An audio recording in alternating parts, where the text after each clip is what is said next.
Namaskaram, good morning, and welcome to Vishwa Talks. My name is Radhika. It's a great pleasure to have you all here. For those of you who attended a Vishwa Talk before, a warm welcome back. And for those of you who are joining us for the first time, here's a little bit about Vishwa Talks. Vishwa Talks is a program to create awareness and to inspire people to participate in social change. We invite experts to share their insights on various fields, including art and culture, healthcare, ecology and environment, education, and more. Here, we discuss and explore diverse opinions, different perspectives, issues, problems, and their solutions. Each webinar is an interactive session with a deeper understanding of the topic at hand. If you miss any part of the session and if you would like to go through the previous sessions, please visit our website or Vishwatalks YouTube channel for a full library of past Vishwatalks. So today, let me introduce our keynote speaker, Professor Sridhar Pabbisetti, a leading figure in public policy and making government more inclusive. Mr. Pabbisetti is a senior director at School of Government at MIT Pune. Here, he helps train future leaders to bring positive changes in politics and in the government. Mr. Pabbisetti started the Kautilya School of Public Policy and works as chief enabler at Center for Inclusive Government, where he focuses on improving society. He's not just a scholar, he actively shapes policy through new campaigns and legal methods, and he has been recognized with awards like Distinguished Alumni Award. He is popular speaker at important events both in India and international and advises governments on how to be more open and use new technologies and grow inclusively. His efforts in saving lakes, reforming elections, and increasing transparency in government shows his deep commitment to a better society. So before we get started, I would like to inform the audience that our speaker will be taking the questions from you after the main talk. So please leave your questions in the chat box or use raise hand too. We will allow you to ask your questions in person, and I request everyone to turn on your webcams for an interactive session. So without further ado, let us give a warm welcome to Mr. Professor Sridhar Pabbisetti as he shares his valuable insights with us in today's session. Over to you, sir.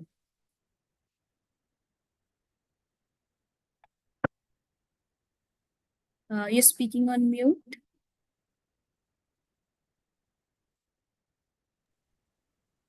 Hello. Thank you so much, Radhika. And it's a pleasure to be back at Vishwa Talks. And I look forward to speaking on a topic that's very close to my heart of how youth can be the game changer in this upcoming elections. And so this is a wonderful opportunity for all of us to come together and explore and see how do we translate the concern we have for our nation. How do we translate our desires, our aspirations, and our hope for the future into a very powerful tool in this democracy? Before we get started, there are a few poll questions that we have identified. The poll questions will help us set the context, will help each of you to think about your own starting points when it comes to the upcoming elections and how to engage with the alternatives that you are presented as you go for the polling booth. And you have to choose one among them. And how do you go about choosing that one among them is the broad contours of what we are going to discuss today. Radhika, can you do the polls, please?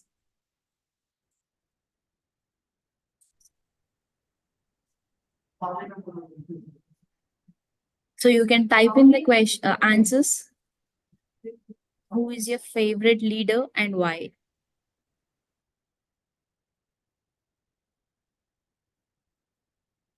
Please remember, there is no right or wrong answer. We are trying to understand what makes you think about leadership, why that person stands out for you.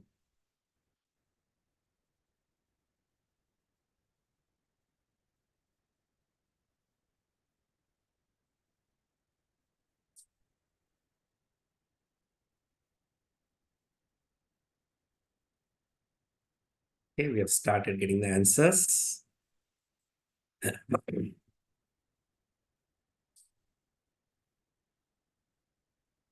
Kindly answer both parts of the question. Why is very important.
The beauty of democracy is that each vote is equally valuable, and it becomes more valuable when you vote for what you stand for.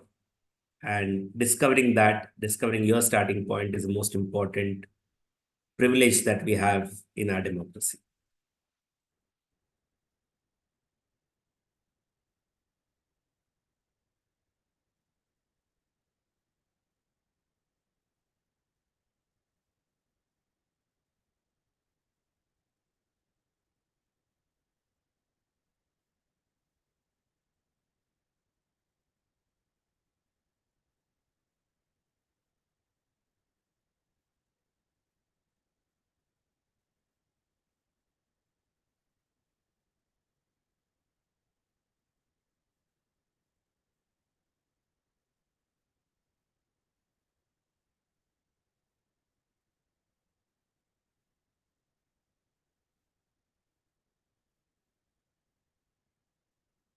They're almost touching the halfway mark.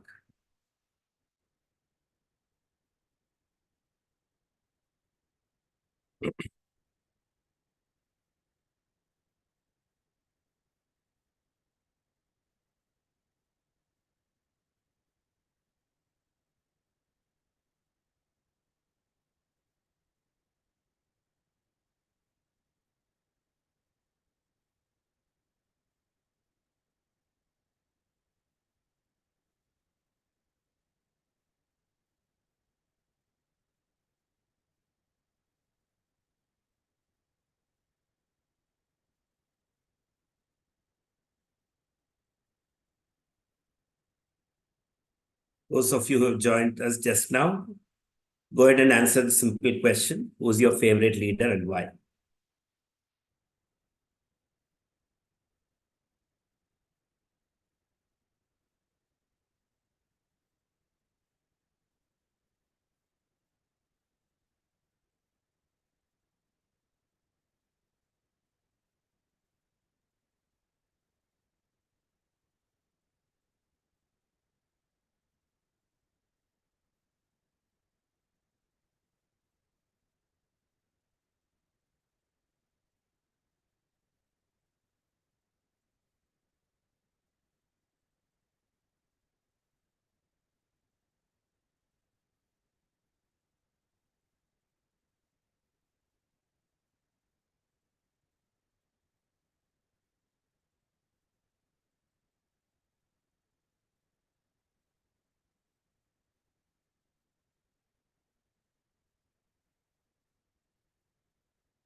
Let us give another 30 seconds, Radhika, and then we can go to the next question.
Okay, let's go for the next question.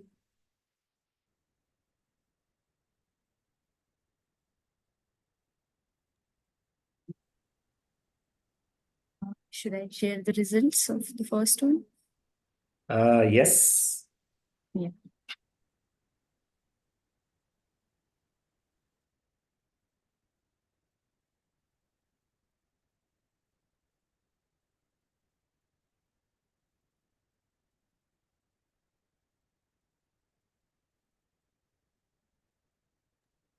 Are you able to see the results, sir? I can't. I'm still seeing the poll.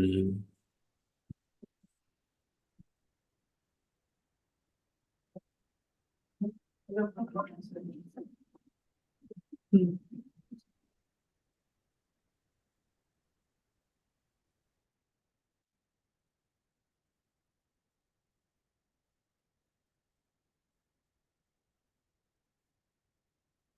Okay. There's a few details under the question. If you click Okay, got it. I'll on, just.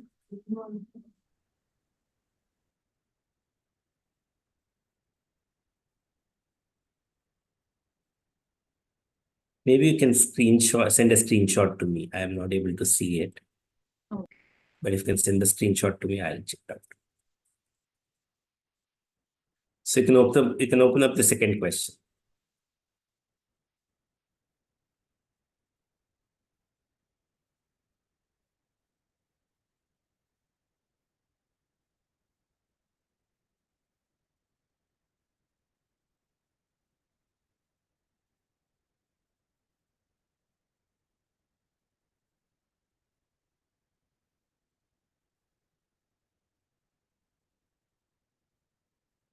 Now I can see the results.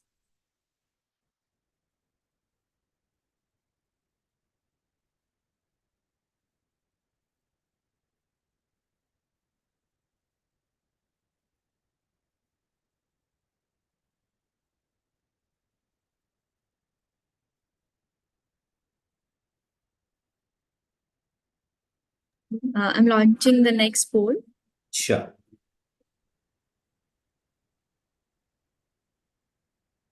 Okay, the question is, as a young voter, what are your three priorities for elections in 2024? Kindly note, this is about your priorities, not what others are trying to tell you should be your priority.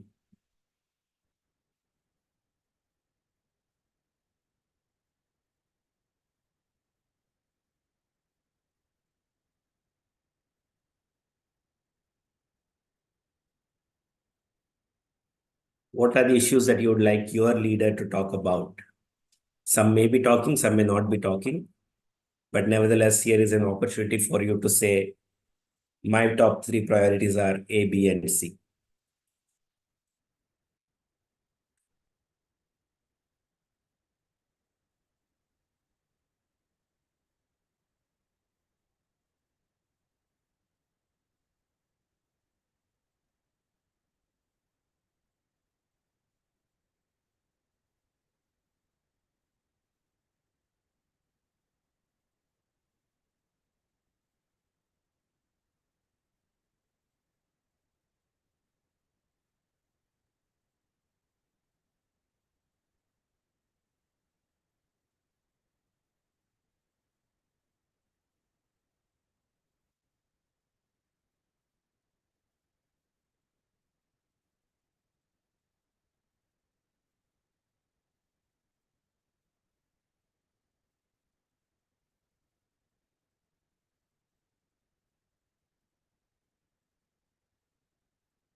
This seems to be an easier question than the previous one. I see faster responses here.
Don't worry what will be others' priorities. Focus on your own priorities. Democracy is a beautiful system that's designed to bubble up each individual priorities and then group it up so that the nation can discover new priorities, changing priorities. And the democratic system allows you to bubble up a bottom-up approach rather than impose a top-down thinking about what people want.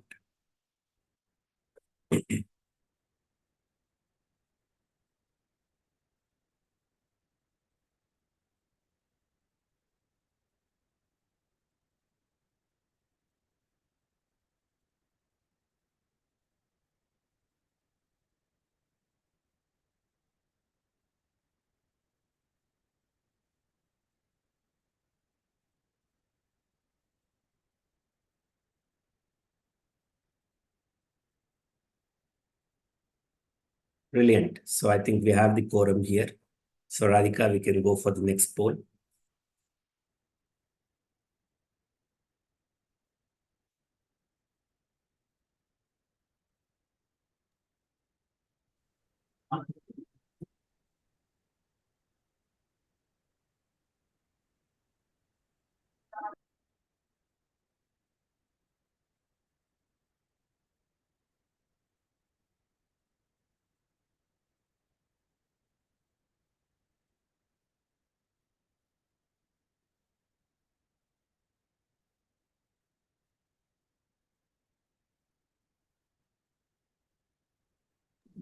Yeah, it's launched.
This is a simple question. Change is very much that's personal and that's local. So in this question, we are trying to see what is one change you would like to see in your city, in your lifetime. What is one change you would like to see in your state? What is one change you would like to see at the national level? And what is one change you would like to see at the world level? We're all living in very, very uncertain times. Uh, as we speak now, there is a huge amount of tension going on in the Middle East.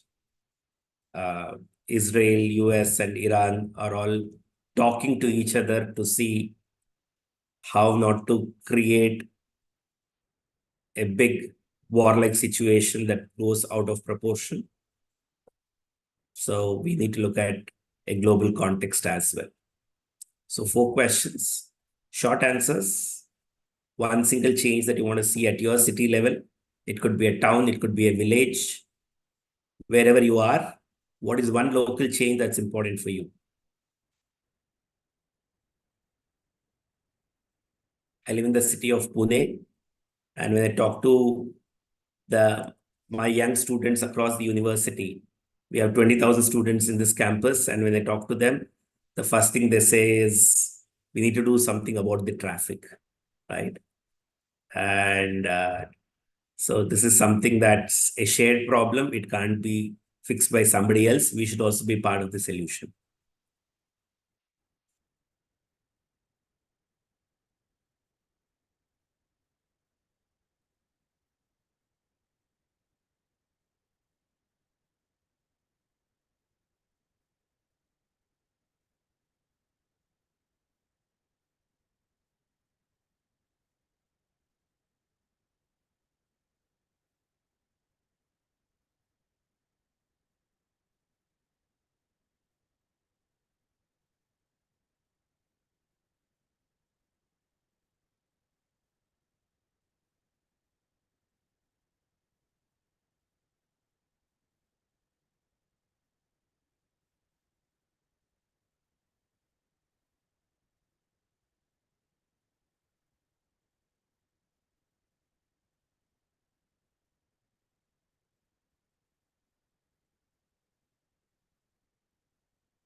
Hope you're all liking the questions. It's not too tough.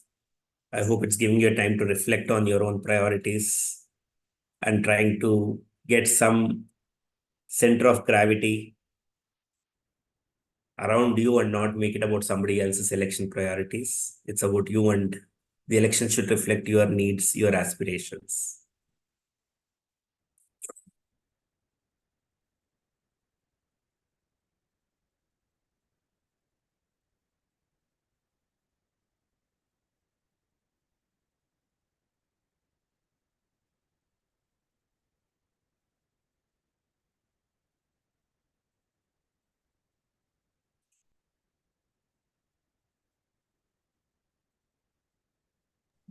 Yeah, we have ended the poll.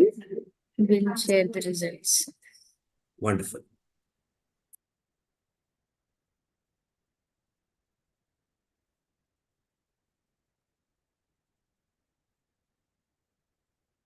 Are you able to see the results, sir?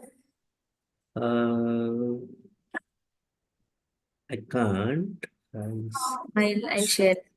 Yeah, maybe as a screenshot that we have. From पे Akhilesh.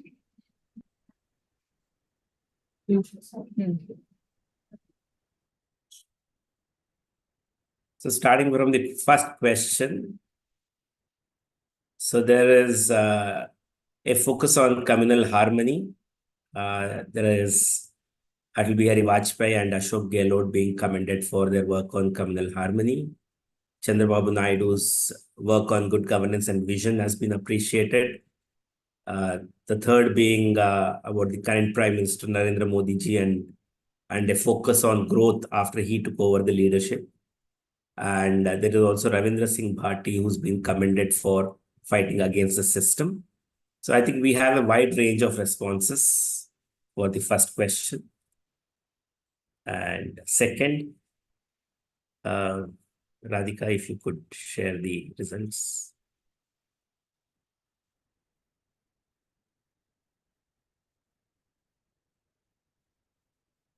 So as a nation, you have a wide range of aspirations, a wide range of priorities. And however small this poll was, even here you saw a wide range of diversity. Similarly, the national election is about finding out the aspirations of 97 crore people across 543 constituencies, and the battle being between many, many political parties. So how do you kind of get order out of this chaos is what we are going to learn in this largest election from now, between now and June 1st, right? So kindly be actively engaged, deeply engaged through these entire days. See how the narratives are getting shaped up, how priorities are being incorporated, and what is being told as being important for each one of you.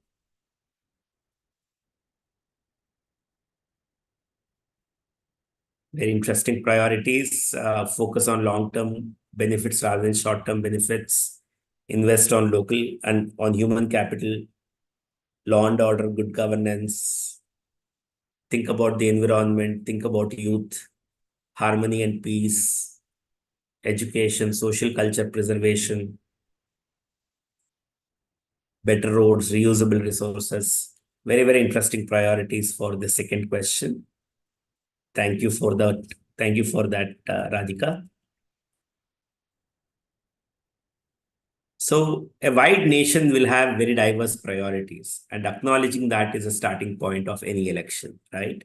So you see that even in the small group, we have such diverse desires and aspirations. And third question, responses. I'm just briefly summarizing here, just so that we all get a taste of what we are all thinking.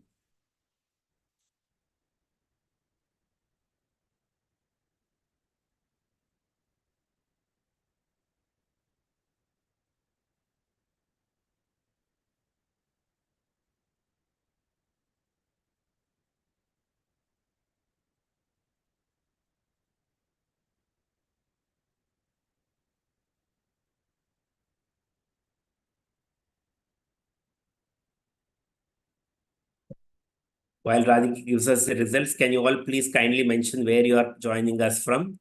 Which city, town, or village have you joined us from? So that we get a sense of the first question.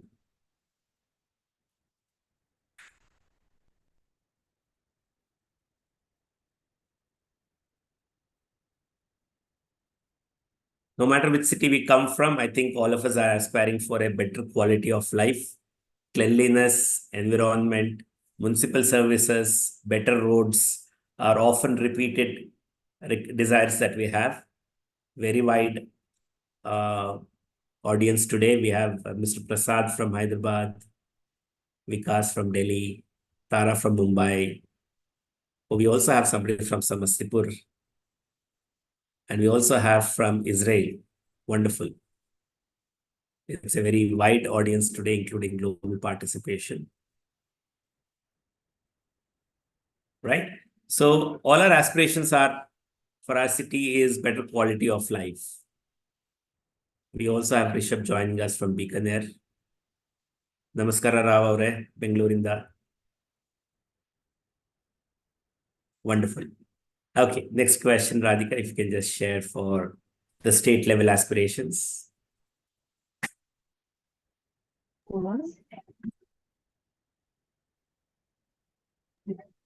State, nation, and world, everything was in Sure. one question. Wonderful. Yeah. I've shared the results. Okay, great.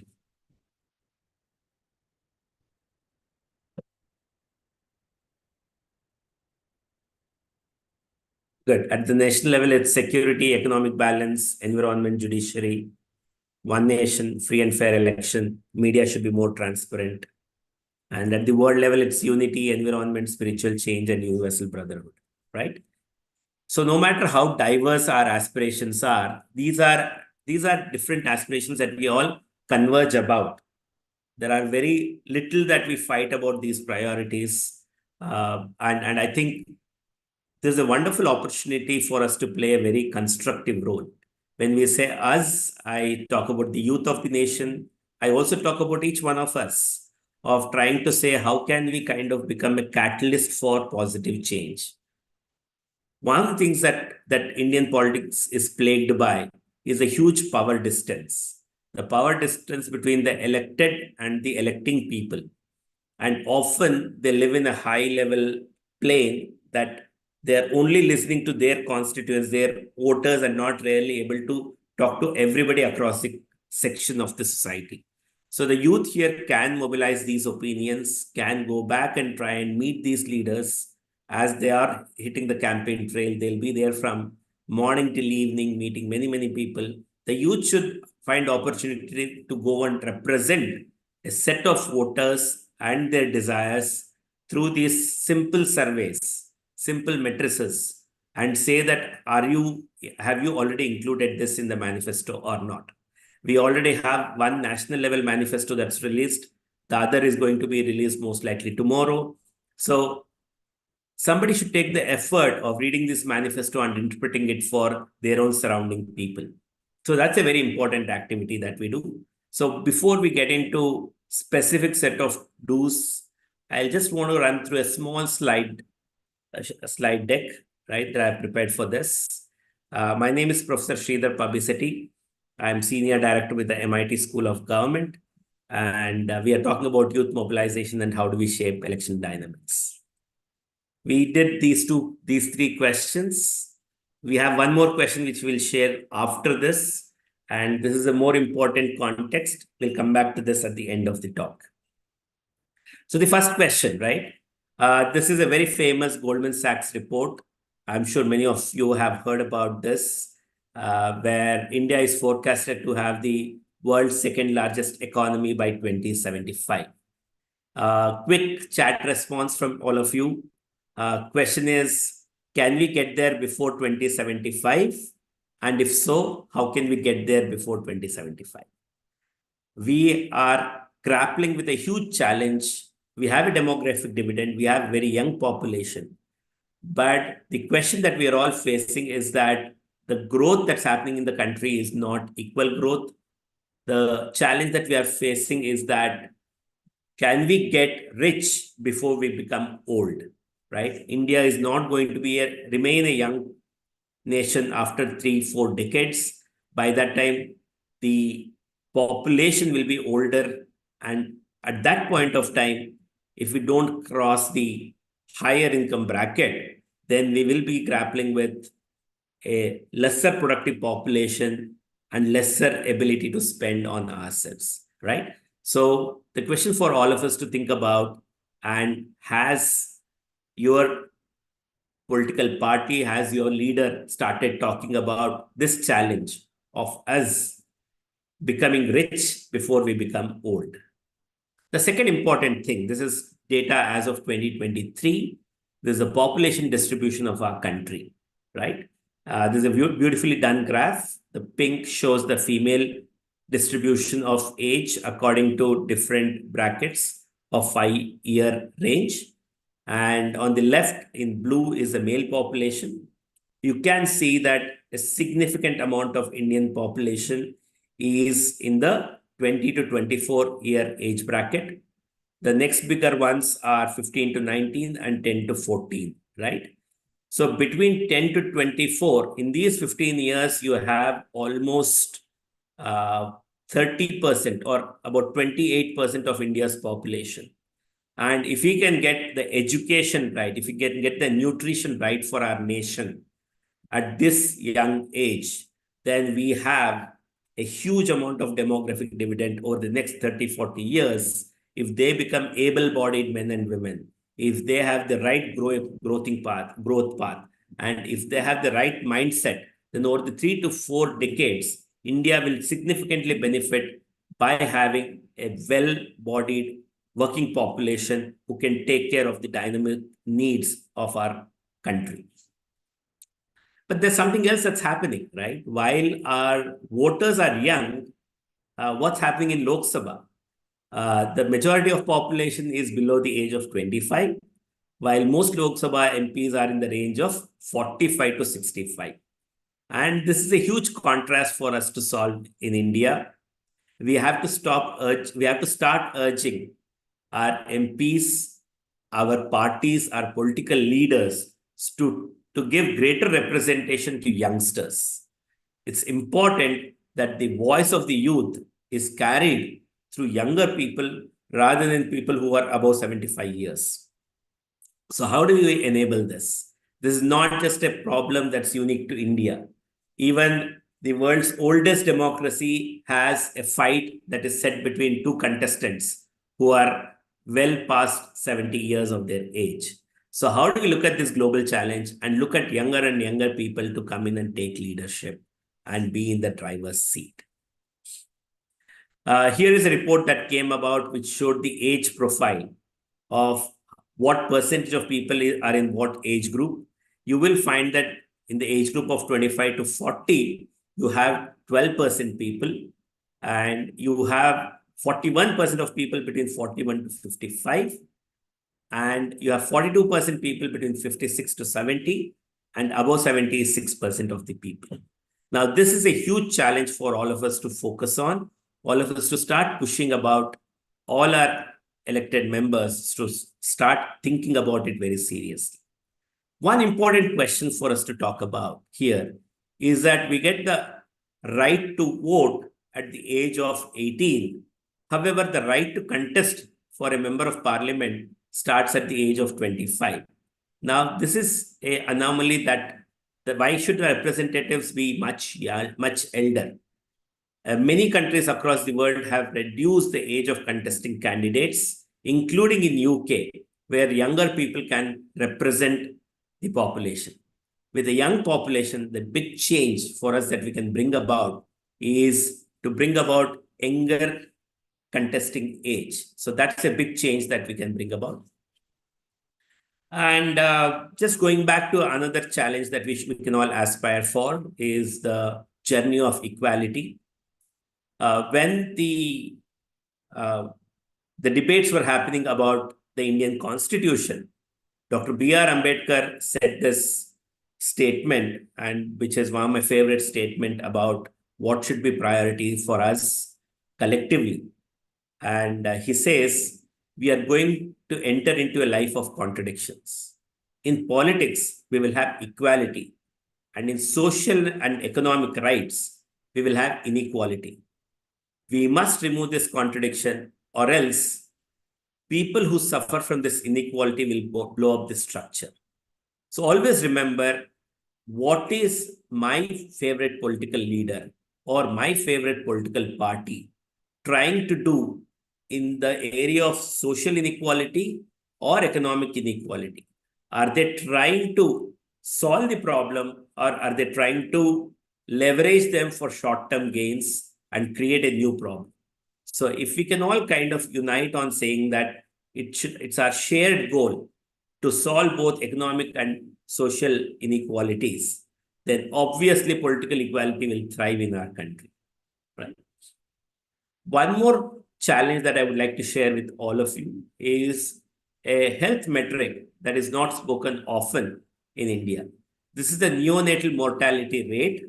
And this neonatal mortality rate is the number of deaths of infants under 28 days of age in a given year per 1,000 live births in that year. This data is from the year 2019 to 2020. And you will see a huge variation of how many young kids are dying below the age of 28. You see that the urban Kerala or even Andaman and Nicobar have very few deaths, whereas the rural is significantly higher in most cases, except in Mizoram. So this kind of tells us the huge disparity of healthcare infrastructure between urban and rural India. And that's the reason you will see a whole lot of people trying to migrate into urban India from rural places. This is just one indication.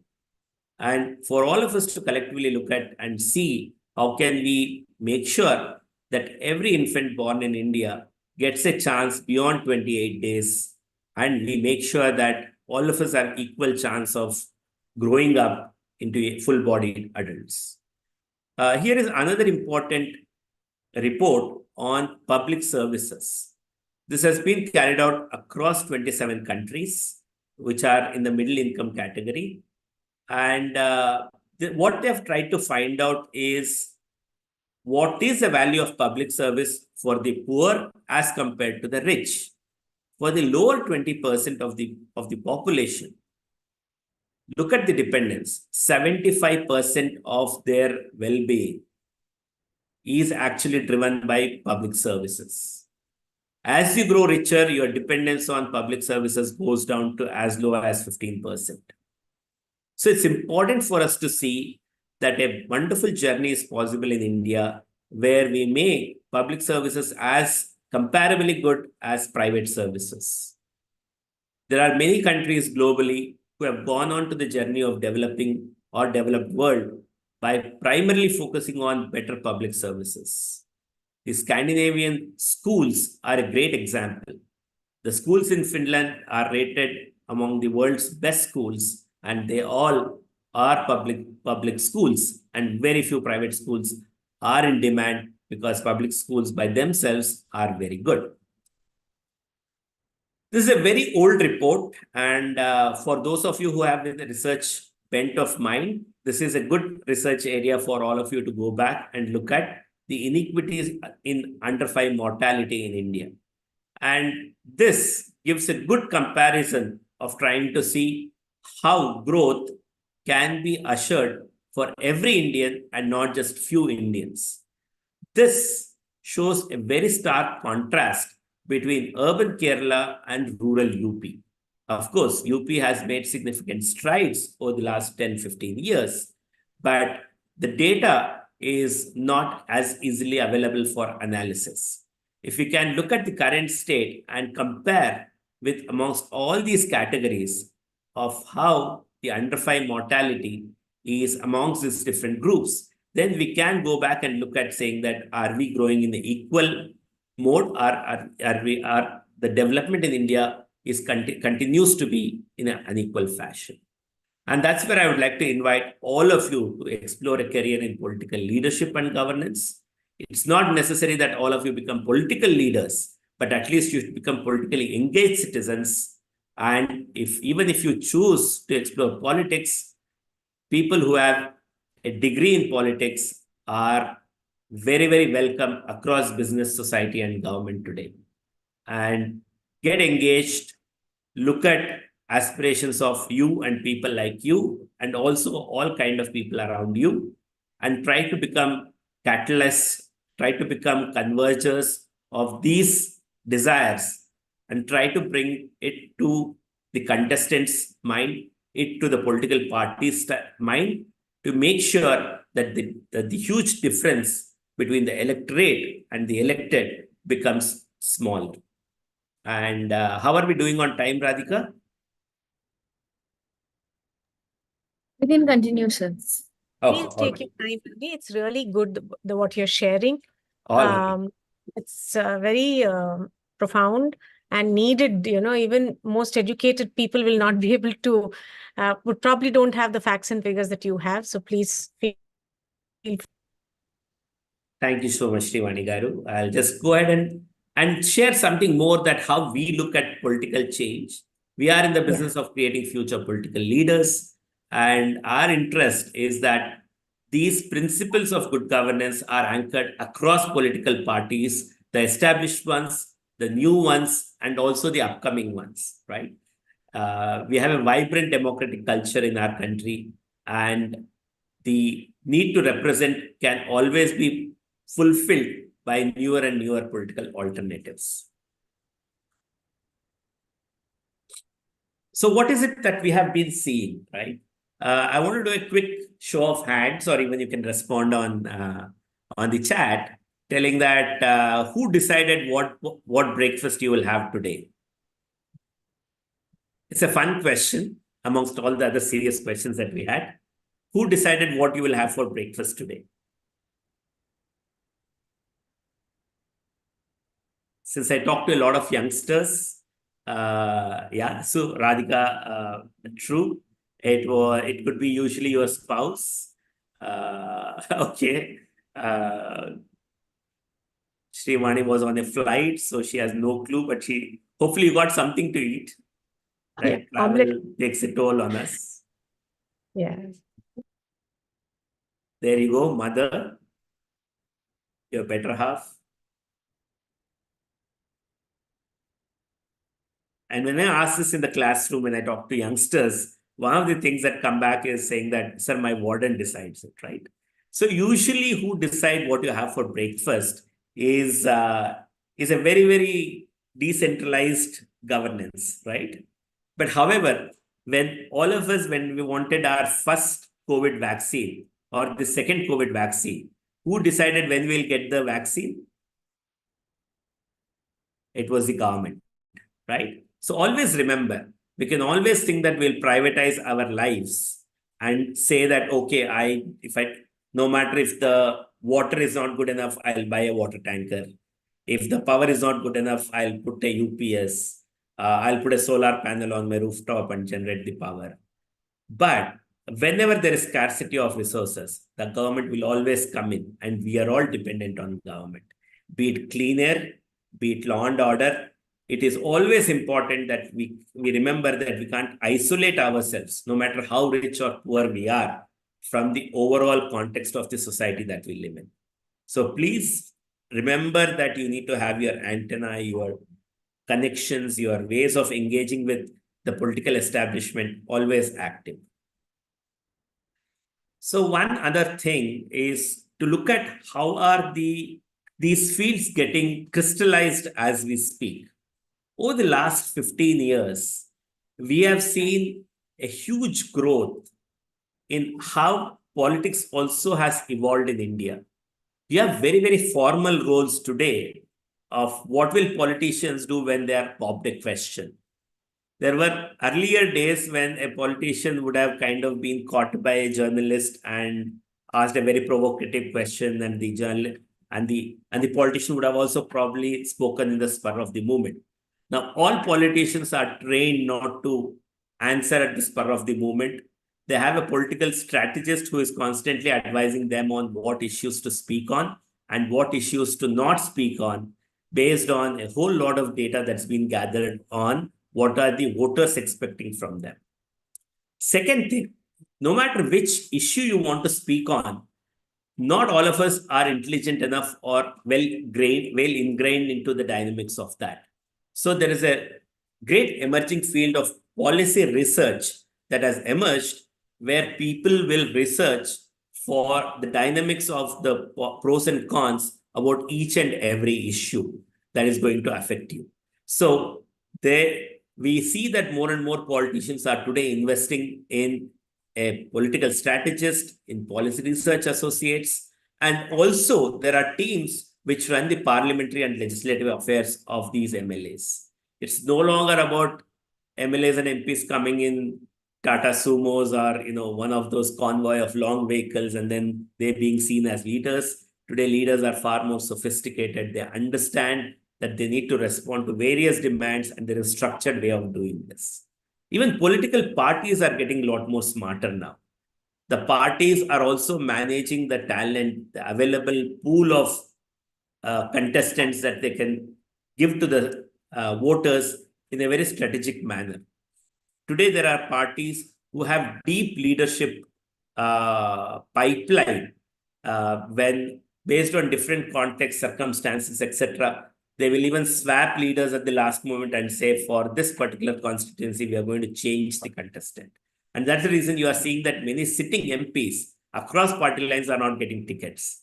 There are also the coalition compulsions where two or more parties are coming together, then they don't have a say on all the seats that whom to put for vote.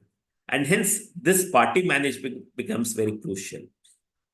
And similarly, how a constituency is managed, how a political campaign is managed, what are the ways in which election managers need to respond to the Election Commission of India and various other regulatory authorities during elections. All of these are getting systematized.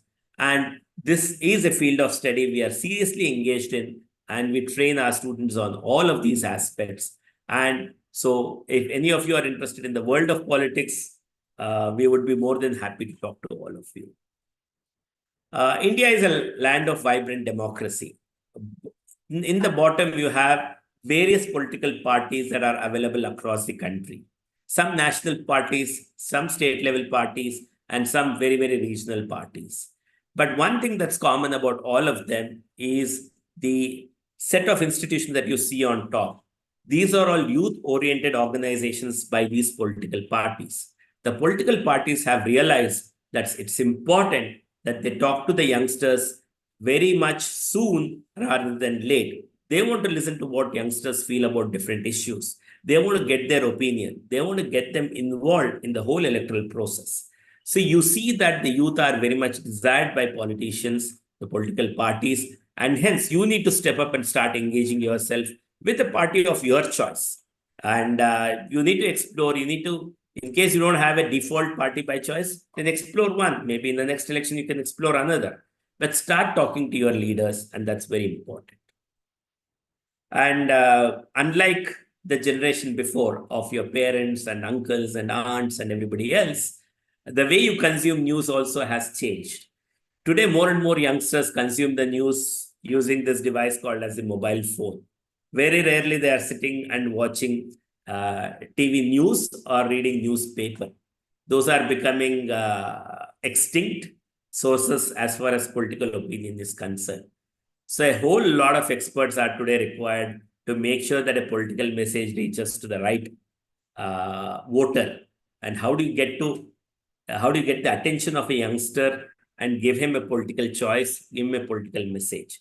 So a whole lot of these arenas are also emerging. And that's what we do with our students. Here you see on top, in less than 2 months, all our master's program students were trained to go and get a pulse of voters in Madhya Pradesh. This happened about 8 months ago when Madhya Pradesh went into elections under the leadership of my colleague, Dr. Lenin Kumar, whom you see in front of a cobbler shop. He took the students to experience what is the choice that people are thinking, why are they thinking of that choice? And how have the schemes and the programs initiated by the government, have they really benefited the last mile people in the last mile or not, are to be best gauged by a psephology exercise like our students have done. And not just this, we also explore our students through a framework, what we call Panchayat to Parliament. Here on the left is our students interacting with Shri Anna Hazare ji and understanding the political realities at a village level of what are the aspirations of people in a village. And on the right-hand side, this February, our students had the opportunity of meeting with our Union Finance Minister, Mrs. Nirmala Sitharaman ji, and understand her priorities while preparing the budget, her constraints, and how does she see the politics of the nation in the coming decade. So this kind of holistic opportunities are available, and it's for all of us to kind of engage and see how you can understand the politics from the significant players and go forward from there. You see the girl in the waistcoat standing behind. She is getting prepared to ask a question. She's the one in the center frame here talking to women in remote Madhya Pradesh. And she's the one also talking to Srimati Nirmala Sitharaman ji and addressing her just a few months apart, right? So here is how we see, and I think I'll stop with this slide, that a good political leader has to get multidimensional skills. It's not just about they being good with political science. Well, that's a good starting point, but you also need to understand how do you translate a political priority into a public policy solution. That's a secondary aspect. But most importantly, you should start looking at the definition of change, the ethical basis of change, understand the philosophy, psychology, and the legal dimensions of change so that you can craft a long-lasting solution. We also, what happened in terms of the electoral bonds recently, the government of the day thought that it had a solution to fix the political donation problem, but the Supreme Court disagreed after a few years through a public interest litigation. So no matter, you might be the government in power, but understanding law and the principles of law, you can't escape from it. Then most importantly, you should look at the economics and statistics of the state, district, or the city that you are governing, or even the nation. It's one thing to make lofty promises, but do you have the resources to deliver the promises that you are making? And summating all of these are the skills of leadership and communication. How do you take the right decision that is taking all these constraints in mind and also communicate effectively to all your voters of the solution that you have come up with, and even if it's not an optimal solution for all, explaining to other stakeholders of the constraints that are holding you back to create an ideal solution and still say that this is a better solution than the current context. I think these are the dynamics that we should all appreciate. And the youth of the nation have choices in politics as well, and not just in medicine or engineering, as was seen 2 to 3 decades ago. You can look at political leadership journey as well as an option. So I think that's the brief introduction that I wanted to give you of how you can look at the political process, engage in it through various forms. It's not necessary that all of you can afford a 2-year master's program in political leadership. But if you can keep all of these things in mind, then next time when you meet a political leader, you are more likely to have a constructive dialogue with them rather than make it a face-off and then not develop it into a relationship. With this, I would just like to take a pause and hand it over to the Vishwa team. Thank you very much for this opportunity. Thank you so much, sir. It was a wonderful session. And now I would like to request the audience to take a 30 seconds to answer a poll.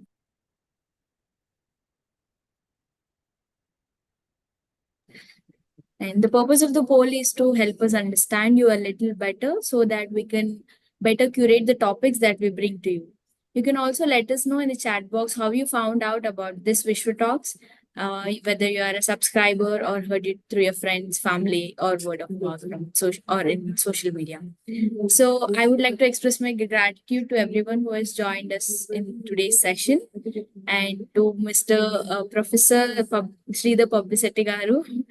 And now I would like to hand over the Q&A session to Ms. Srivani Mullapudi, our founder, to take the Q&A. Namaste. Professor Sridhar Garu, that was a wonderful talk. Much needed in current times. Coming from a political family, each time I hear you, I see there is so much I have to learn and so much I have to learn from you. Sometimes I feel it's such a blessing that you all have come out with the public policy course. You know, you initiating these courses is wonderful, much needed in today's current times. Before we go into and I must thank all the participants because social media has completely banned all these political talks. Whenever we try to promote them, they are not, we are not allowed to publish them anywhere. So whoever has come has completely come on their own initiative. So thank you to each of the participants to be here.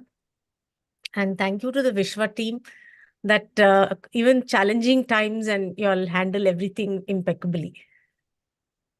Yeah, with this, I'll go into the upcoming talks and then we'll return back to the question and answer session.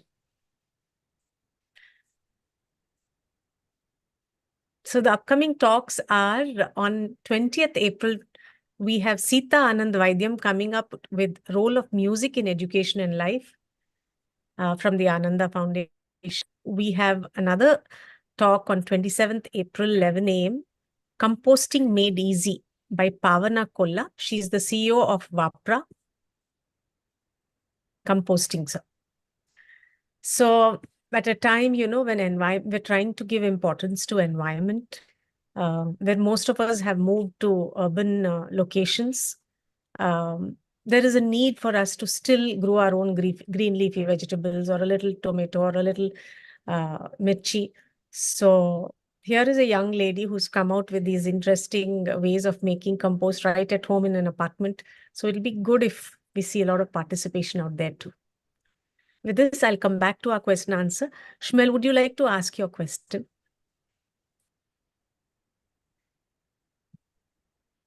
Yeah, Please of unmute. course. Thank you. Thank you very much. Yeah.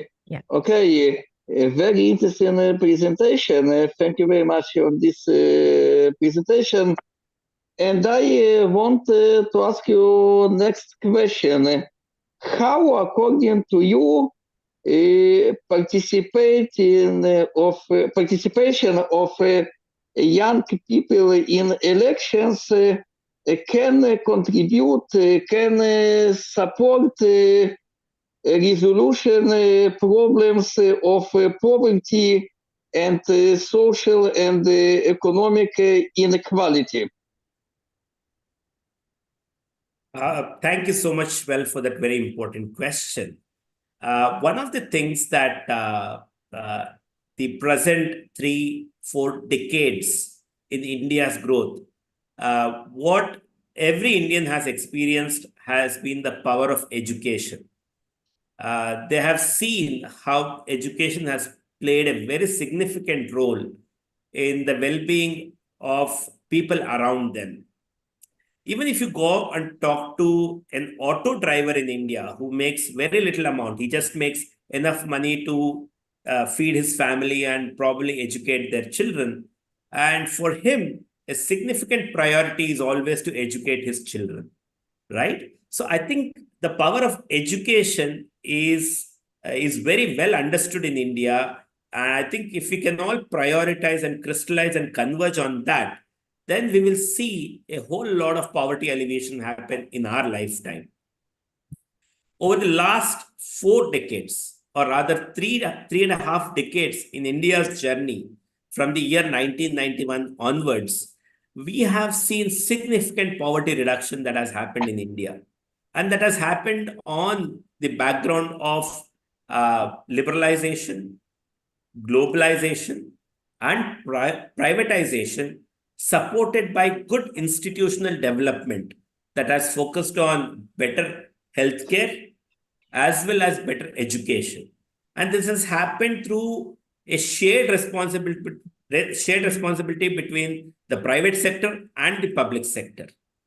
And that trust building exercise has created the largest educated pool that's today available in India, where people are welcoming Indian youngsters across the world to become part of their workforce, right? So this expansion of how manufacturing facilities have improved in China, but the intellectual capabilities of Indians is now today becoming a workforce for people across the globe. I think that kind of participation of youngsters, prioritizing education, prioritizing skill development, prioritizing accessibility of skill and education will make sure that we fight the war against poverty in a much better fashion in the coming years than we have done in the past. I hope I've addressed your question, Shmuel. Shmuel? Okay. Your question is answered? Shmuel? Yeah. My question is answered, and thank you very much. Thank you. Sridhar Garu, one thing I wanted to ask you, you spoke about equality. We're going into a life of contradictions in politics. We will have equality and in social and economic rights. We will have inequality. We must remove these contradictions, or else who suffers from this inequality will blow up the structure. So I couldn't follow you completely. Could you please explain this? So when we became an independent nation, when we were drafting our constitution, there were a whole lot of debates of saying that who can vote. India is probably one of the earliest countries where we gave ourselves universal adult franchise, which means that anybody about the age of 18, unless they were a criminal or unless they were mentally not sound, could all vote and choose who will govern us into the future. This was a very, very big, bold move by our founding fathers and by our founding mothers, right? I think we should also start talking about founding mothers, not just founding fathers. So this brilliant leap of faith was taken, but at the same time, the framers of our constitution, including Dr. B.R. Ambedkar, was very cognizant of what is the society around us.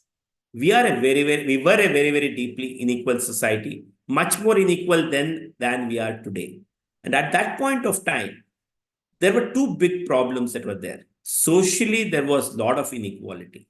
Untouchability was being challenged province by province. I remember the Mysore Kingdom was one of the earlier movers wherein they abolished untouchability, where they said all temples will have access to people irrespective of their caste, right? So there were different princely states confronting this challenge and saying that we are all equal. We need to kind of confront these untouchability, caste, and religion level discrimination. So that was on the social side. The second was on the economic side. Very few people had resources, very few people had access to land, capital, and other things. And these two were seen as a bigger constraint. So what Ambedkar said in that statement at that point of time was saying that while we are giving political equality to all of us, while Srivani, Sridhar, Radhika, and everybody are going to get a vote that is equal in power to politically represent into the future, it comes in the backdrop of huge social inequality and huge economic inequality. And unless we all make it a common priority to take away these inequalities, there will always be political parties, there will always be political leaders who will try and leverage these gaps for their short-term benefit. And hence, a war on social inequality, a war on economic inequality is always a good priority for us to choose and solve, so that the shared priorities become everybody's priorities. Couple of questions coming out of this, Sandy. Sure. Now, reservations have been put, but a lot of people are going abroad because of the reservations put. And of late, there's been a spate of 10, 20 young children who went for education being killed in the USA. Now, when Syrians or Lebanese come to the European places, we tell them, hey, listen, first sort out your own political system and stay in your own country. So then similarly, why should Indians go abroad? Why can't we have our own education system which caters to everybody's requirements? At the same time, we are saying we want equality, we're putting reservations. But this reservations is sending away a certain set of people abroad. How do we understand this? How do we understand this? Yeah, so one of the things is that there will always be fascinating, and there is grass is greener on the other side that will be there in our lifetimes, right? And I'm sure you've also seen during your growing years that, okay, let's go there, it's much hunky-dory or this or that and other things, right? That's one over, what do you call, a great larger than real life scenario that will be always painted for us. And I think probably migrating to US for higher education is one such dream that is very close to heart of many people, right? Now the deaths are making us wake up and say that what's happening there? Why is it that people are struggling there? Why is it that there is not enough acceptance there? So on the solution side, right, it's for all of us to figure out and say, can we create equally good opportunities? I think you are seeing a good amount of effort being done by various educational institutions in India, right? And I'm really glad that what I have been able to be involved in, be it public policy or even political leadership, right now here at the MIT School of Government, we are telling that there is a way for you to converge or convert your aspiration for building better India through a very structured process. So there's no reason why somebody should go to Harvard Kennedy School to become a future political leader and not come and explore such opportunity in homegrown solutions like us, where we are giving equally competitive and good education that what could be provided in the US. Is this sufficient? No, it's not sufficient.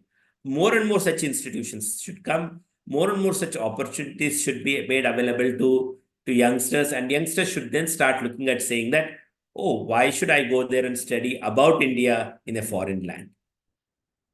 Right? Similarly, in the technology space as well, there are going to be huge amount of advancements that are going to happen in India in the coming decade, be it in the manufacturing space, be it in the semiconductor, microchip production, and other things as well. And hence, there will be more opportunity available in India itself in the fields of science and technology to pursue higher education in India that is globally competent. Yes, we have been little behind the curve when it comes to understanding the latest in technologies. But this is going to change in the coming decade. So there is always opportunity for educational institutions like us who are future focused to adapt and offer such kind of solutions. And we are doing this on a continuous basis. Our 12 schools at MIT World Peace University, we are always looking at what's happening in the future, what's happening abroad, and trying to see how can we be part of that transition, right? So this is a continuous solution, Shrivani, and I am very happy with how Indian education system is responding by giving more and more alternatives.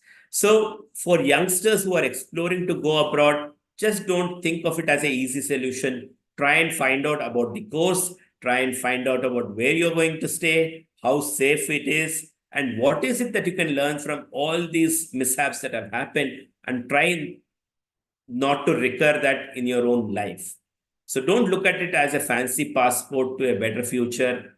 There are pitfalls there. Educate yourself of what went wrong in each of these cases and try and safeguard yourself and don't become vulnerable in a foreign land.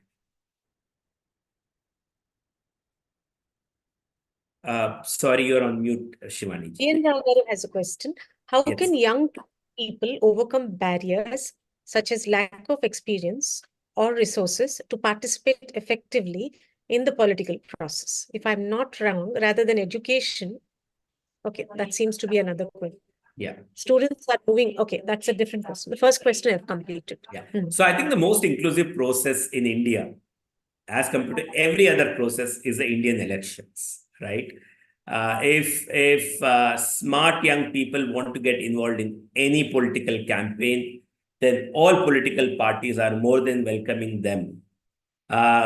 So recently in the Telangana elections, I got half of my class of students to Hyderabad, and we spent 10 days in Hyderabad, and we met leaders across political parties. We met contestants across political parties.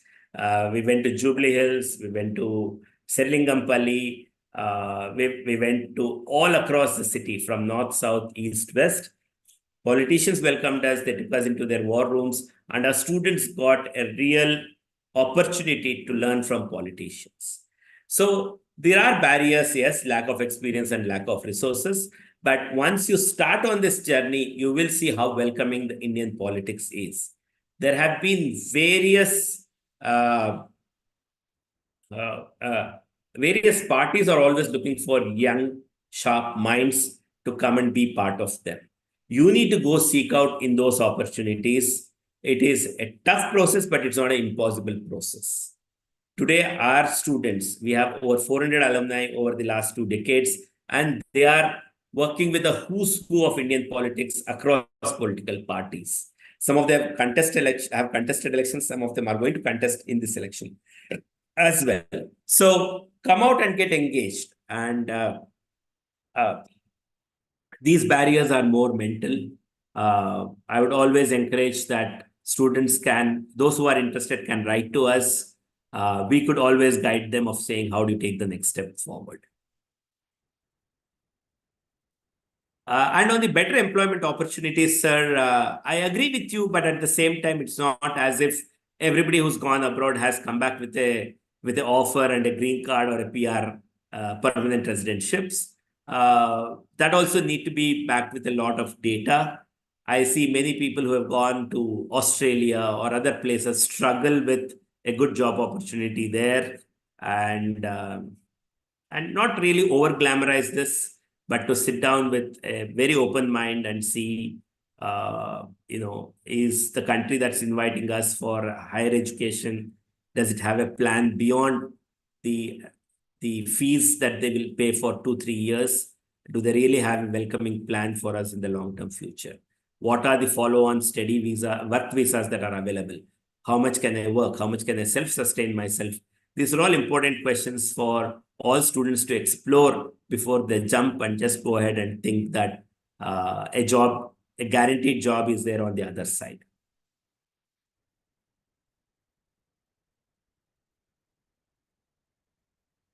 Shivani ji, you're on. Thank you. There was one more slide that you had put. The current status of PST in India. Could you please re-explain that slide, please? Yeah. So that slide talks about public service delivery Adhika, can you put that slide on? I will. Just give me a second. I can share it too. Yeah, just.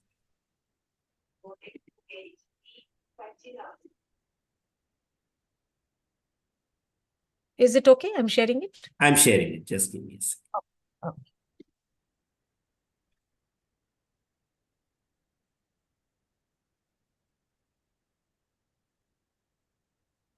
So this is a dated report about under 5 mortality in India in the year 2006. We have not seen consistently published report reports on this particular aspect, we need to kind of try and gather data for the latest numbers. But these kind of stark inequalities are something for us to keep in mind. How much of your income determines which of the kids will not live up to 5 years of age. You see that the lowest quintile and the highest quintile, there is difference of 34 to 101. If you are in the highest 20% bracket of earnings, then only 34 children are dying under the age of 5. But if you are in the lowest quintile, 101 such children are dying under the age of 5. Similarly, there are caste dynamics. If you are non-SC, ST or OBC, only 59 are dying. But if you are a ST, then the number goes up to 96. When you look at urban Kerala versus rural UP, this was the example I explained, the deaths could be as low as 14 as compared to 117. And similarly, there is difference between the male and female, which is 70 and 79. So this multidimensional lens of looking at inequality is very important. Does gender play a role? Does the caste grouping play a role? Does the income play a role? Or even a very interesting thing there, mothers with no education and mothers with more than 12 years of education. The contrast is 30 versus 95. So this is a very important slide, and I hope that more and more current reports come out from the National Sample Survey Organization of current reality and see if which of these has reduced. So that will be very interesting data set for us to see. Hope this explains, Shivani Garu. Yes. Thank you, Andy. Yeah. There's a question from one Rishabh Yadav. Yes. He's asked. Rishabh, would you like to speak? I have seen your question. I understand your question, but in case you want to add something more. Please unmute yourself. Yeah. Good afternoon, sir. So my question is that I have completed. Will you please come on video? Yeah. Sure.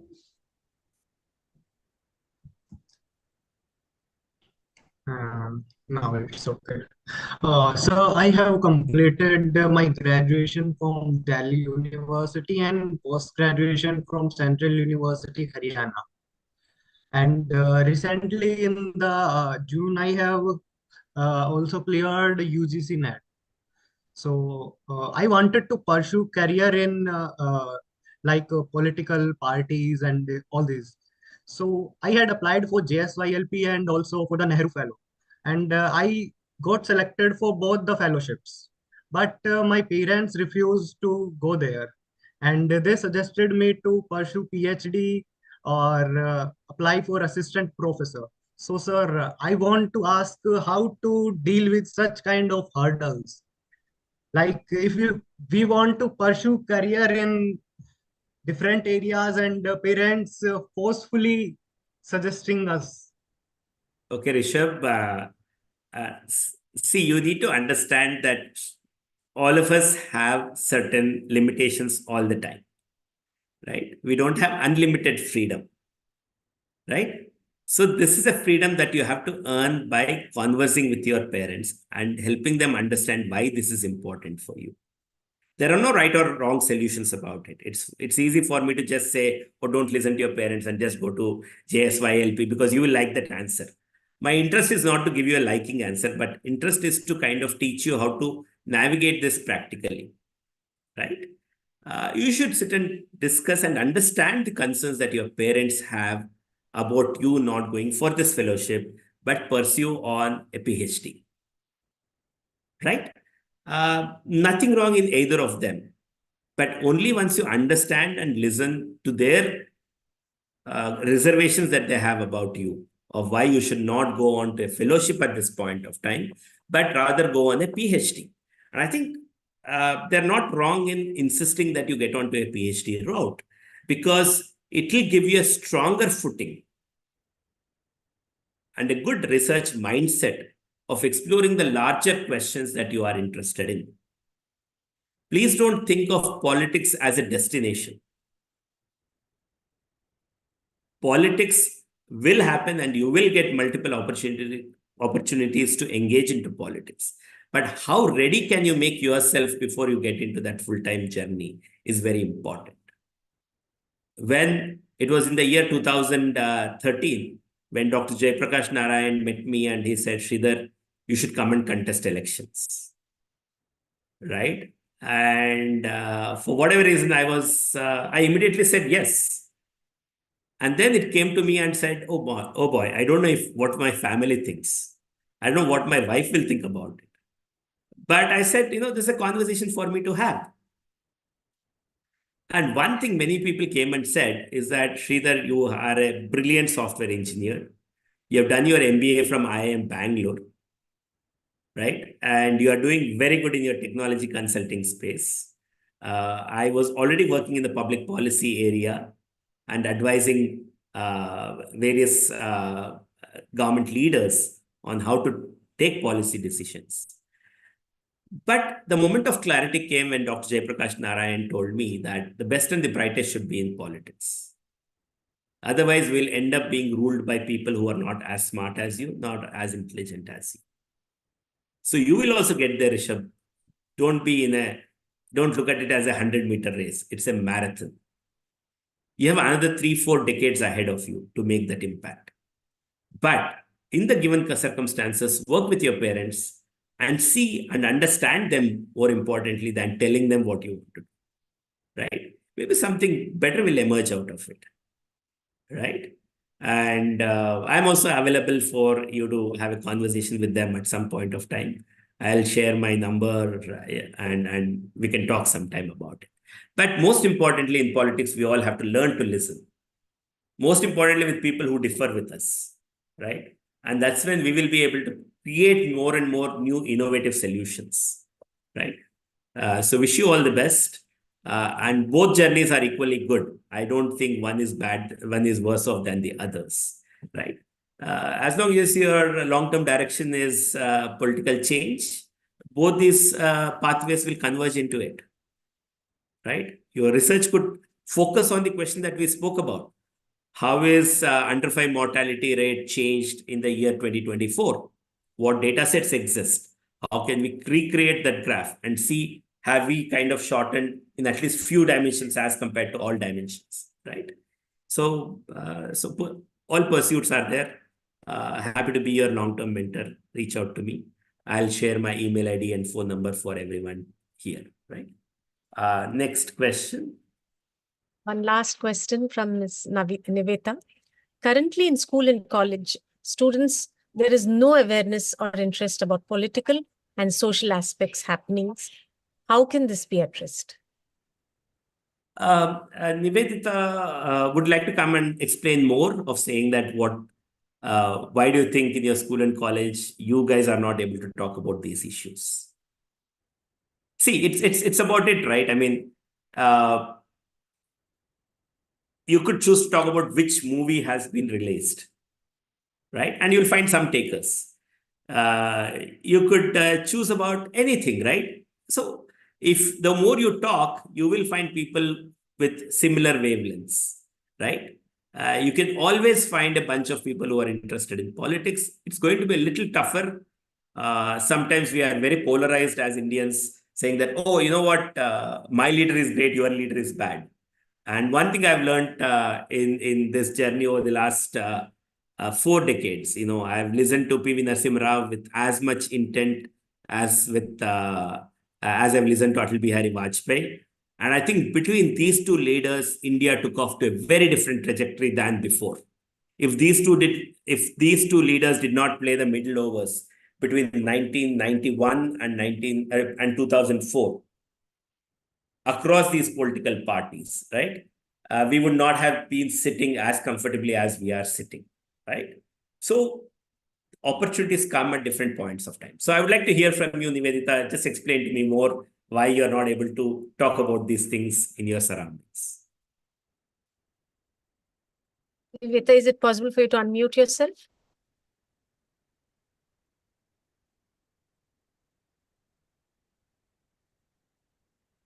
Niveta, would you like to unmute yourself and just share?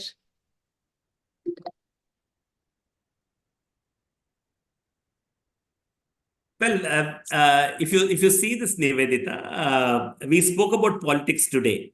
You guys took a poll in the start of this session without me telling that it's about politics. When I spoke about the change you want to see in your city, this was a very political question. But you did not refuse to answer it, saying that, oh, it's a very political question, I'll not talk about it. Right? So there is very thin distinction of, are you politically involved? Are you politically engaged? Versus are you playing only party politics? Only party politics is not the end goal. For you to be involved in identifying a solution, identifying a problem and starting to work towards a solution is as much a political journey. It's a non-partisan journey. You're not just saying that, oh, I like the BJP solution, or I like the Congress solution, or I like the TDP solution, or I like the AIMIM solution. We are not getting into the realm of hero worship or party worship here. If you can continue to kind of say that these issues bother me, there is no BJP pothole or a Congress pothole, right? And for most of us, the problem is a pothole. And if you go on a two-wheeler and fall down and break our back, then definitely the which party is in power doesn't make a difference. So we need to start raising the bar of expectation from our politicians. And that will happen only if we are not unnecessarily trying to defend a party or a leader. We should be open to criticism. And thankfully, many parties are internally very, very open for criticism. So you need to choose to kind of see when the parties are in the listening mood for you to talk about change. Right? I wanted to share something here. Please go ahead, Shivani Garu. Niveta, just like you, I was in college and there were hardly a handful of people who were interested in talking about politics or what's happening around us. And I have found it very odd that even if I go for social gatherings, there are hardly a handful of people who want to talk about serious topics. So it'd be nice, actually I'm in an airport and I'm doing this. So it would be nice if each of you participants participate, because it's important that we in our country talk about these issues without bias. And every social media that I'm trying to listen to is either polarized to one side or another. Here we are trying to give an opportunity where everybody can express their point of views, whichever way it is. And people like you taking courage, youngsters like you taking courage and participating would really make a difference in adding value and bringing in engagement into very relevant topics. What you have said is very important. People are not talking. We need to get the best minds into the political setup. Yeah, that's all. I also want to add one more thing. There is this interesting saying. I come from the world of computing and management consulting world, right? For us, data is either 0 or 1. There is no maybe in it, right? So a very important statement that I heard many years ago and it had stayed with me is that in God we trust. Everybody else will bring data to the table, right? So next time when you are seeing that there is very heated argument happening between two people telling that it's white, it's black, it's white, it's black, right? Just try to kind of play the naive person in this and say that, well, where is the data to back each of your claims? Right? Often we are not taking the trouble to look at saying that, okay, can we understand this problem a little more? And that's the reason I touched about two very important points today in my talk. It was about under 5 mortality and neonatal mortality. If some parts of India have these two metrics worse than sub-Saharan Africa, we can't be proud of ourselves and say, oh, India is developed. We have to accept all these challenges. Only when you accept all these challenges, then some of our energy will get devoted into solving those challenges, right? I am not a perfect human being. I also have many flaws. And if I say, oh, I am great and I don't have any flaws, the possibility of me to become better than what I am today is zero. If it's true at an individual level, why don't we think of it at an institutional level? Why don't we think of it at a city level, at a country level, and as a whole world? That there is a path to progress. As we speak, 80 countries will go into elections in the year 2024. More than 2 billion people will go and vote and elect their prime ministers and presidents. At this point of time, youth like you should not be on the back foot. And the whole intent of today's talk has been about saying that how can you come into the front foot? You don't have to be very confrontational. You don't have to be, disrespectful. You can be respectful. You can start a very constructive conversation around these issues, right? And it's not always easy. I understand what you're saying. I'm not saying that what you're saying is not true. It is true. But at the same time, once you start the constructive tone, you will start seeing 2, 3, 4 people who are more willing to come and have a conversation with you the next time around, as compared to you not even talking about it. So start that conversation. And Margaret Mead, she told many centuries ago, or at least a century ago, that the great change is brought about by a few committed people, not by 10,000s of people congregating together, right? So believe in that theory of change. Start talking more and more often, and you will find the right set of people who are interested to engage in constructive politics, right? Party politics is just one small end sliver of this journey. Get on to this journey of saying that, okay, what are the changes to achieve collectively? And then which party will align with you to bring about that change is the last step in that journey. Unfortunately, we flip it around and make it the first thing, telling that, oh, this is my party, and I'll believe only what this party says. That's not how democracy is structured. Democracy is a brilliant system that is structured to bubble up the issues from bottom up. And that's the reason everybody is given a vote. Everybody is given an equal vote. Irrespective of whether you are walking and coming to the police station or you come in a Mercedes Benz, you both get the same political value in determining the future of this country.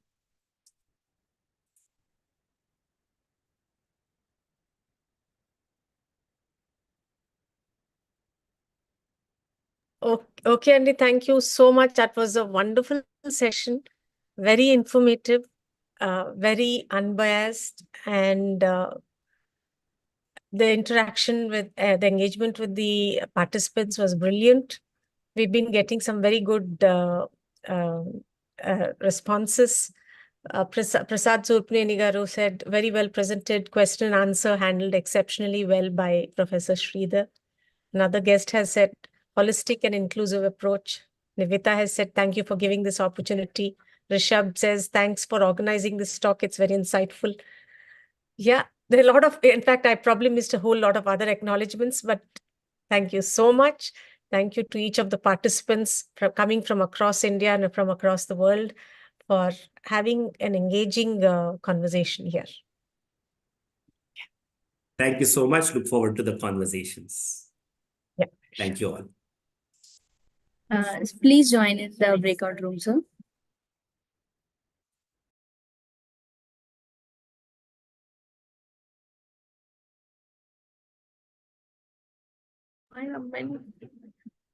Lastly, please take a moment to subscribe to Vishwa Talks to get alerts on every new and exciting talks, exclusive events, and access to Vishwa community. Follow us on Instagram, Facebook, YouTube, or LinkedIn for more updates. See you all in next Vishwa Talk on next Saturday. Thank you.